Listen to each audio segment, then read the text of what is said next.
বাড়িতে চারিদিকে শুধু মরগ মুরগি, দেশি মরগ, চারিদিকে মরগ মুরগি।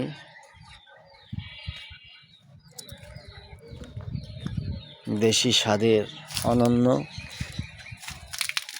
কচি লাউয়ের ডগা, এগুলো শাক হিসেবে খেতে খুব মজাদার। সাথে এই কচি কচি লাউ, বাহ! ও ঘুঘু পাখি উড়ে যাচ্ছে, এমন দৃশ্য কোথায় পাওয়া যায় আমাদের গ্রাম ছাড়া?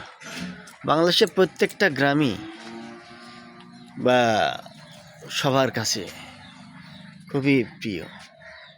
এই যে পাশে এই যে মান কচু, কচুগুলোও খুব সুস্বাদু। পাশে পুঁইয়ের বান। গ্রামের মানুষের শাকসবজি কোনো কিছুই কেনা লাগে না, একটু জায়গা থাকলেই, চাষবাস করলেই মোটামুটি সব কিছু পাওয়া যায়। এই যে দেখছেন আমার পুঁই শাকও লক করছে। এই পুঁই শাকের মেচটি বলা হয় এগুলো, প্রচুর পরিমাণে ধরেছে। কতটুকু জায়গার ভিতরে দেখছেন কত কিছু চাষ।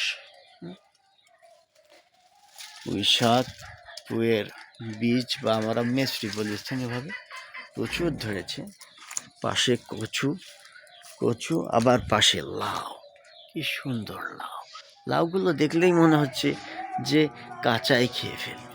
হ্যাঁ, দেখতে খুবই চমৎকার আর এবং খেতেও সুস্বাদু।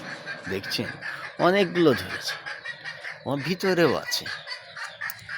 বাহ, কি চমৎকার! ধন্যবাদ।